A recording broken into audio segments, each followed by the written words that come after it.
Рада видеть вас, друзья! Меня зовут Галина Граева, я художница.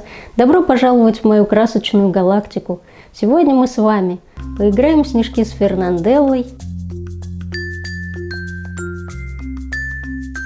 распишем деревянную шкатулку с символом года лошади, а также составим зимний букет из сухоцветов. Устраивайтесь поудобнее, давайте начинать! Закон подлости в нашей жизни явление нередкое. Например, уже который год я зимовала в России. Я из тех странных людей, которые любят зиму. Обожаю морозный воздух, хруст снега под ногами и его изумительный блеск на солнце. С нетерпением жду возможности покататься на коньках. И уже который год зимы в наших краях как не бывало. Либо так-сяк, максимум -2, рыхлый лед, снег с гулькин нос, либо и вовсе ничего, как в прошлом году. Поэтому в этот раз я плюнула на это и осталась в Италии. И, конечно же, в России сейчас зима как надо. Зима моей мечты с морозами и снегом по колено. А я здесь, в Италии. Вот такой закон подлости. Но, видимо, из жалости природа решила меня порадовать хоть чем-то. И у нас тут тоже выпал снег. Поэтому хватаем камеру, чтобы запечатлеть исторический момент. Снег засыпал белый свет. Да, таких хлопьев я давненько не видала. Жаль, что он мокрый и, конечно, моментально тает. Фернанделла сначала была в шоке. Она уже видела снег, но забыла, так как это было очень давно. Но потом осмелела, стала наблюдать. Она очень любит смотреть на дождь, а снег и вовсе привлек внимание.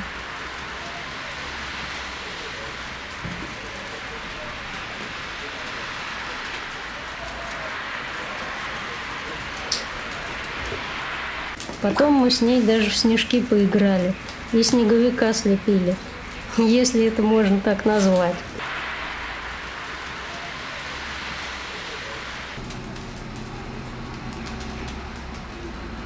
Ну ж какой снежок!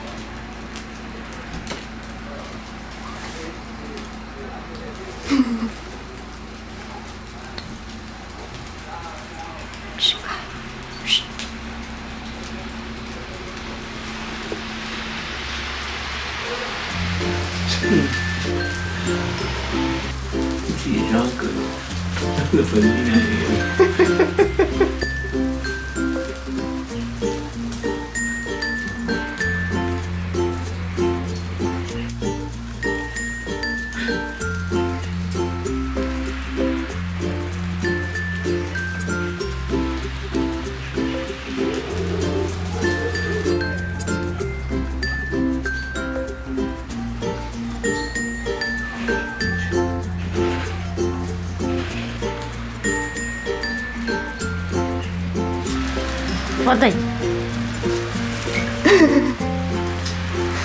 Кс-кс. Снег идет, и все в смятении, все пускается в полет. А мы пустились гулять, смотреть на это чудо природы. Хоть немножко подобия зимы мне удалось увидеть, и на том спасибо. Домой вернулись все промокшие, снег быстро растаял, но оставил неизгладимые впечатления.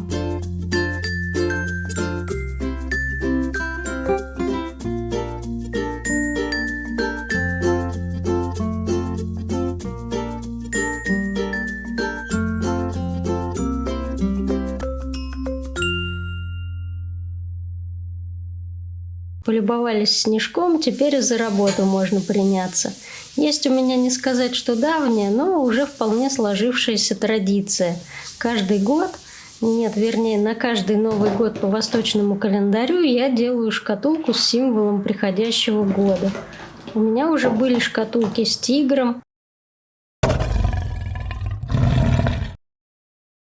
кроликом, драконом и змеей.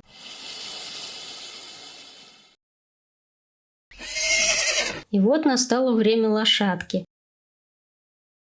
Вот уж где я обожаю тему гороскопов, так это в творчестве. Особенно восточный гороскоп в этом плане просто бесконечный источник вдохновения. В нем много символизма, красивые зверьки, каждый со своими чертами характера. Им соответствуют стихии и определенные цвета. В общем, почитал, и фантазия расцветает.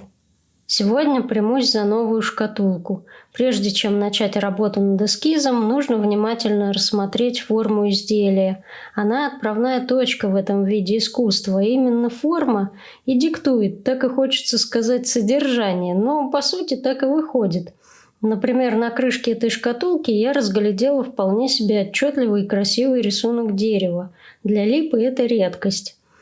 Также прожилки есть и на боковых частях крышки. Здесь как будто полосочки темнее. Вот эту особенность я попробую обыграть. В качестве основы сюжета я решила взять мой рисунок, который однажды готовила для серии статей о мифологических символах в русском декоративном прикладном искусстве. Конь – один из них. Хоть и речь у нас о восточном гороскопе, я просто не могу не внести сюда чего-то своего. Да и вообще очень сильно цепляться за гороскоп не хочется, ведь шкатулка с красивой лошадкой уместна всегда, не только в год лошади. А тем более красный конь. В нашем народном искусстве он встречается повсеместно, а еще и песня такая есть. По-моему, для нас этот символ гораздо ближе, чем китайцам. В общем, сомнения отпали, за дело. Сперва я, конечно, грунтую и шлифую форму. Кстати, еще проработала незначительные неровности шпаклевкой по дереву. Шлифовка – самая грязная работа, но без нее никак. Вообще, лично у меня конь ассоциируется с новаторством, преобразованием, новыми идеями. Поэтому в этой шкатулке я возьмусь за эксперимент. Для начала покрываю крышку специальным маслом, которое усиливает видимость древесных прожилок. Затем, когда оно высохнет, я покрою крышку другим маслом, чтобы сделать поверхность более темной. Это и будет фоном. Боковые части шкатулки я затонирую краской. Такой вариант у меня впервые. Обычно я полностью покрываю изделие краской. Конечно, я немножко волнуюсь, ведь понятия не имею, что у меня в итоге получится. Восточный Новый год чаще всего называют китайским, хотя празднуют его во многих странах. Наверняка даже у нас в России, в таких регионах, как Бурятия, Калмыкия, Тыва. Но, видимо, традиции изначально пришли из Китая, хотя у меня есть по этому поводу сомнения. Если вы празднуете такой Новый год, напишите, пожалуйста, в комментариях. Будет очень интересно узнать об этом. Пока крышка сохнет, тонирую боковушки. Я довольно долго замешивала краску. Вообще люблю намешать несколько цветов. Хотя, если бы у меня был краплак не гуашь, а темпера, я бы, наверное, попробовала использовать его в чистом виде. Здесь я смешала хинокридон розовый, темперу, и гуашь, красную железоокисную. Темпера и гуашь между собой прекрасно взаимодействуют, поэтому я часто смешиваю их вместе. Сомнения у меня есть в хинокридоне. Хорошей укрывистости от него ждать не приходится, краска больше лессировочная, поэтому, скорее всего, мне придется положить несколько слоев. Мне хотелось получить что-то вроде цвета спелой вишни.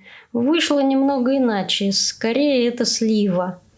Но мне этот цвет нравится. Вообще такие оттенки мне очень по душе, а в последнее время прямо подсела на них. Переходим к очень интересному этапу. Вот таким маслом покрою крышку. Оно было куплено в магазине Оби здесь, в Италии, но, думаю, и в России подобное есть. По крайней мере, морилку всегда найти можно. Мне хочется сделать крышку не слишком темной, похожей на цвет крафтовой бумаги, на которой был нарисован рисунок с красным конем. Работать маслом оказалось не так уж просто. Оно текучее, надо быть осторожнее, покрывать изделие очень тонким слоем. Пришлось сделать несколько слоев, так как при высыхании поверхность становится светлее. Боковые стороны я буду тонировать по-разному. Точнее, передние и задние будут одного цвета, а левая и правая другого.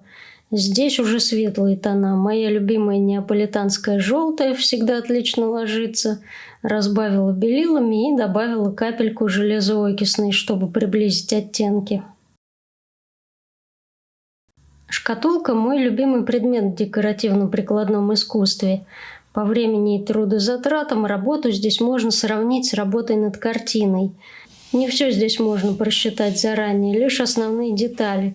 Столько мыслей, сомнений и решений бывает по ходу работы.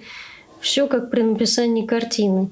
Ошибиться бывает очень легко, ведь какая-нибудь мелочь иногда способна испортить всю композицию. Я обязательно закрашиваю внутреннюю часть и расписываю крышку с обратной стороны, создавая таким образом сюрпризный момент. Посмотрим, что будет внутри. Далее перехожу к росписи. Я заранее подготовила вот такие эскизы. На этом этапе меня опять ждет новизна. Обычно я всегда первым делом расписываю крышку. Так удобнее работать чисто технически, потому что иначе, невзначай взявшись за расписанные боковушки, можно смазать роспись или испачкать. В этот раз я решила сначала расписать боковые стороны, чтобы не терять времени, так как масло на крышке еще не совсем высохло и приходится добавлять его в несколько слоев, чтобы получился нужный оттенок. Мне очень нравится, как смотрятся колоски на таком фоне. С ними вообще вышло очень удачно, на мой взгляд, ведь, как оказалось, символизм пшеничных колосков и у нас, и в Китае очень даже перекликаются. Там это также символ процветания, долголетия и богатства. Как и на Руси символ плодородия, силы природы, изобилия. Я очень люблю закладывать в свои работы такую доброжелательную символику, чтобы передать будущему владельцу этот настрой. Мне хочется верить, что искусство обладает созидательной силой, и она живет в рукотворных произведениях. На правой и левой боковых сторонах у меня будут аж по 3 лошадки. Они в оттенках красного цвета. Здесь также символизм очень перекликается. Если говорить о китайском гороскопе, то наступающий Новый год, кстати, он приходит не в ночь с 31 декабря на 1 января, а в другие даты, которые каждый раз меняются.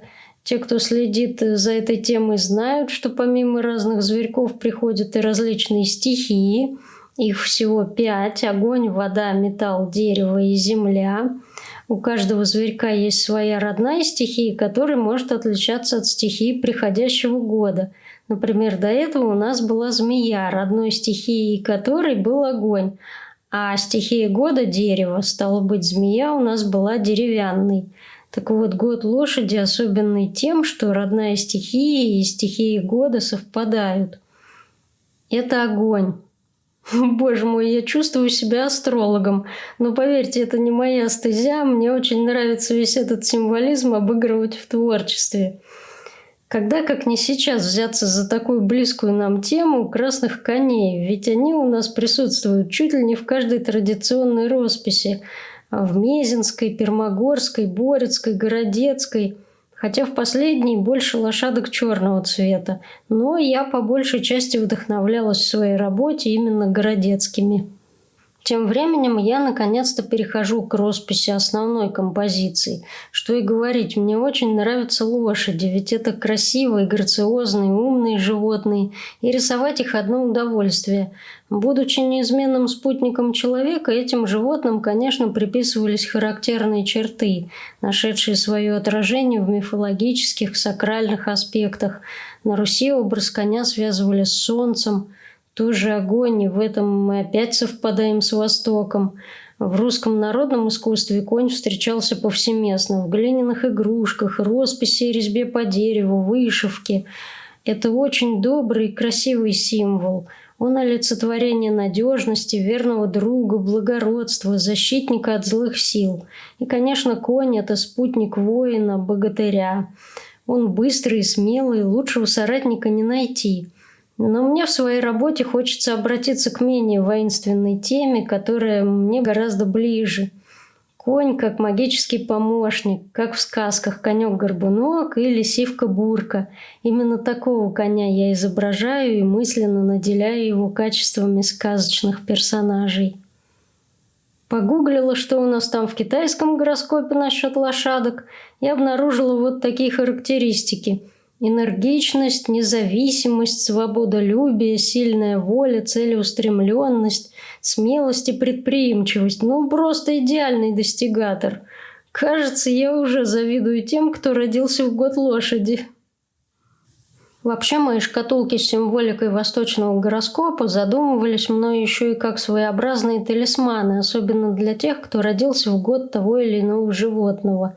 Но и для тех, кто хочет обладать заявленными качествами символа года, они также отлично подойдут. Поэтому очень надеюсь, что и эта шкатулка найдет своего хозяина. Я долго размышляла над бордюром и остановилась на таком вот геометрическом. Кстати, ромб – это также символ солнца в русском декоративно-прикладном искусстве. Наконец-то выхожу на финишную прямую. Тонирую ножки шкатулки, дорисовываю мелкие детали, тонирую внутренние части. А дальше лакировка. И давайте скорее смотреть на результат. По-моему, шкатулка вышла очень жизнерадостной. Цвета получились в меру сдержанными и в то же время яркими. Мой эксперимент с фоном я считаю удачным, и мне хочется попробовать повторить что-то подобное с морилками белесых оттенков и других тоже. Я думаю, что эта шкатулка подойдет как женщинам, так и мужчинам. Например, шкатулку с тигром я делала для своего мужа, и она ему очень пригождается для хранения часов и всяких мелочей, которые до этого приходилось искать то тут, то там.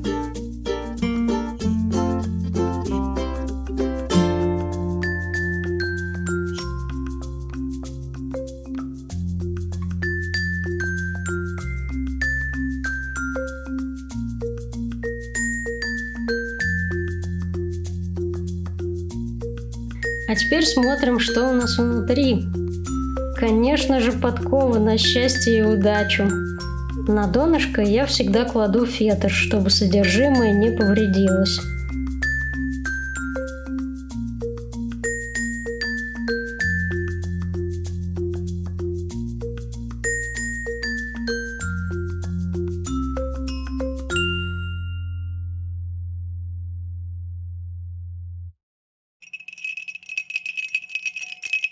В этот раз у меня запланировано еще одно дело. Хочу вам показать процесс создания зимнего букета из сухоцветов.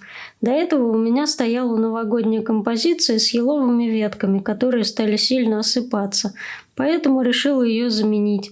Тем самым и к китайскому Новому году подготовиться.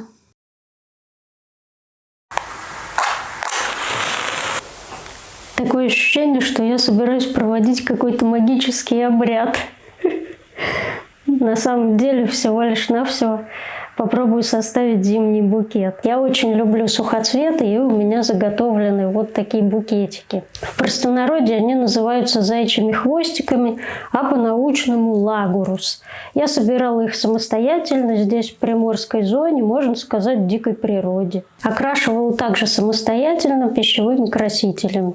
Вот это у меня окрашенный вариант. И вот такой совершенно натуральный. Вот эти колоски я собирала, когда они были еще зеленые, недостаточно созревшими.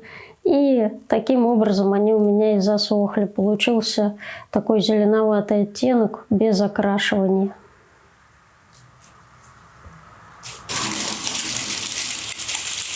Есть еще вот такой букетик. В простонародье это растение называется лунник, потому как здесь такие плоды, похожие на листики, но так как внутри семечки, это все-таки плоды.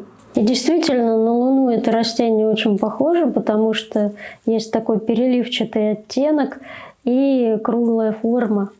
Отсюда такое название, не случайно.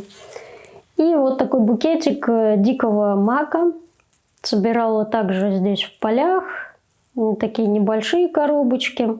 И были уже, можно сказать, готовые, такие засушенные на солнышке.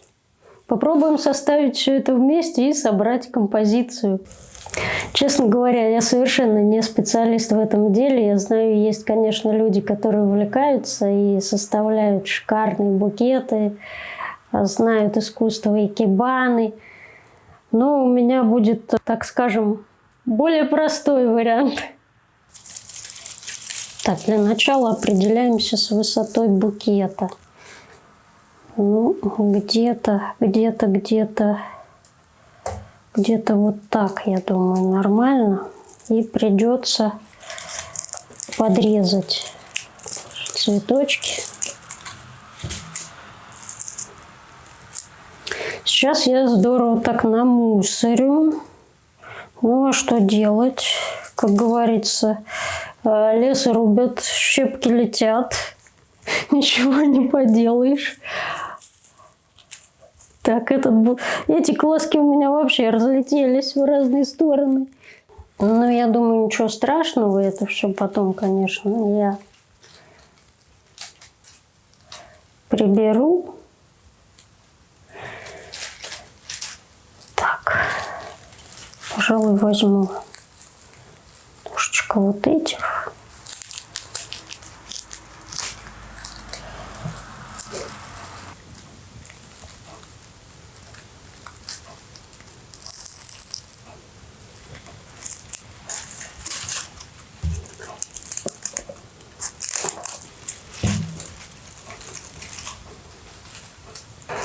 Так, и начинаю постепенно пристраивать лунники. Вообще не знаю еще, как это все сложится. Какой-то определенной идеи нет. Просто чистая импровизация.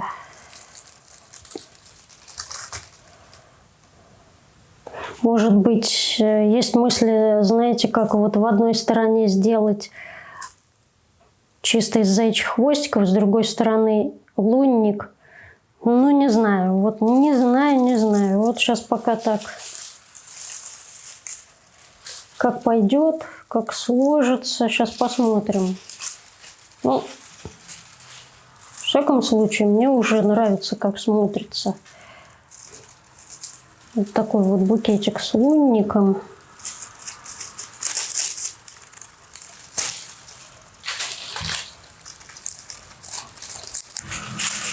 Давайте добавим таких заячьих хвостиков рыженьких.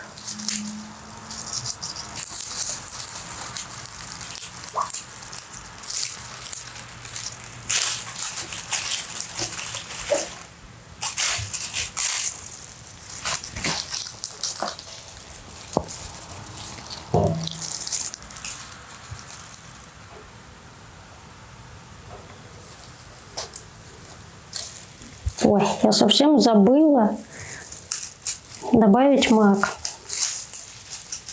Вообще держу этот букет пока просто в руке, потому что если поставлю сразу в корзину, то будет как-то это все распадаться, я потом не соберу.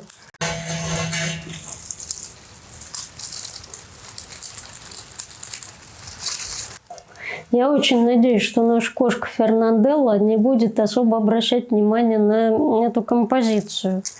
Потому что вообще-то я не так часто позволяю себе поставить букеты из сухоцветов, несмотря на то, что очень их люблю. Все потому, что Фернанделла любит это дело погрызть, лапы свои засунуть, так сказать, проверить на прочность. Ну и вообще для животных такие растения могут быть опасными.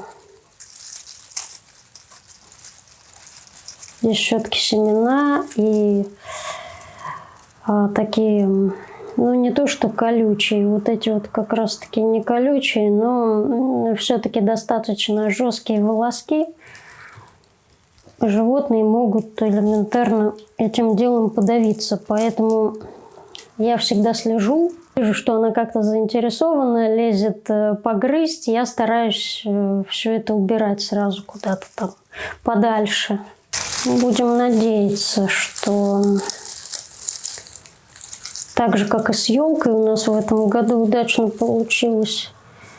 Фернанделла наша на елку лезть не стала, все-таки повзрослела. Ну вот я надеюсь, что так же выйдет и с этим букетом.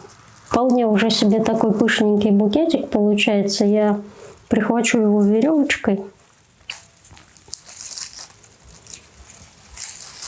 Так, сейчас примеряемся, как вообще это, в принципе, как-то будет ли это хорошо смотреться, не будет. Ну, мне пока в камеру особо-то и не видно.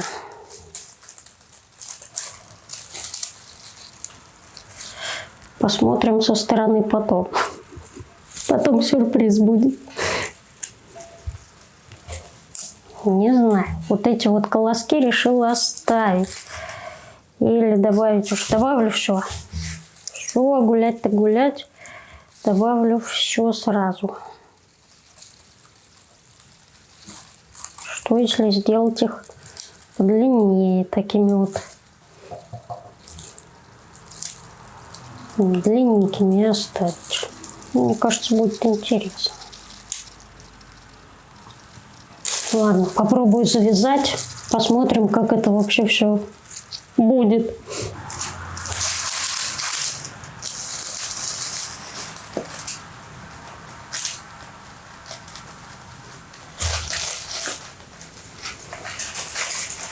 Подрезаем. Кстати, прошу прощения за шум проезжающих машин. Здесь просто жутко. Он мне самой очень мешает, и на видео его слышно. А здесь у нас дом стоит рядом с дорогой, поэтому, никуда от этого не денешься, как говорится. Поскольку на дворе у нас все еще зима, я решила добавить веточек с шишками. Они были в предыдущей новогодней композиции. И все-таки сделала второй букетик из заячьих хвостиков, чтобы уравновесить это дело. На мой взгляд, получилось очень даже живенько и красиво. Как считаете? Во всяком случае, для такого любителя в этом деле, как я. Так что, если тоже хотите собрать такой букетик, но сомневаетесь в своих силах, смело беритесь за дело. А сухоцветы можно найти даже в городе. Например, я собирала пижму, пастушью сумку и другие растения прямо рядом с домом.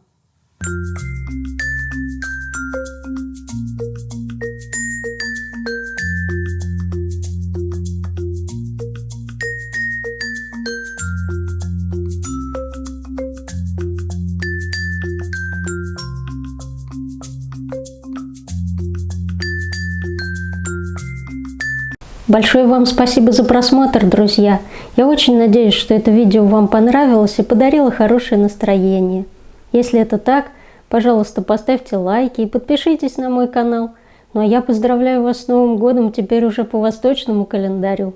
И, конечно же, желаю непременно оседлать своего конька и мгновенно добраться до поставленной цели. И до новых встреч!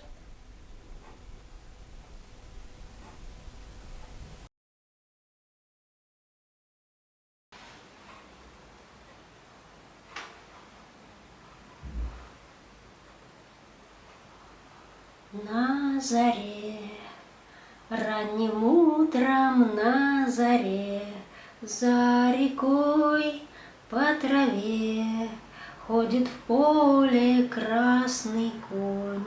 Красный конь ходит, ярким солнцем залитой, машет гривой золотой.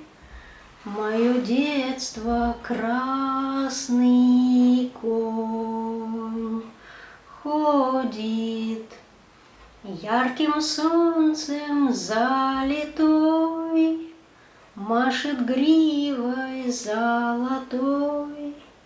Мое детство красный конь. Вроде так ничего получается, да?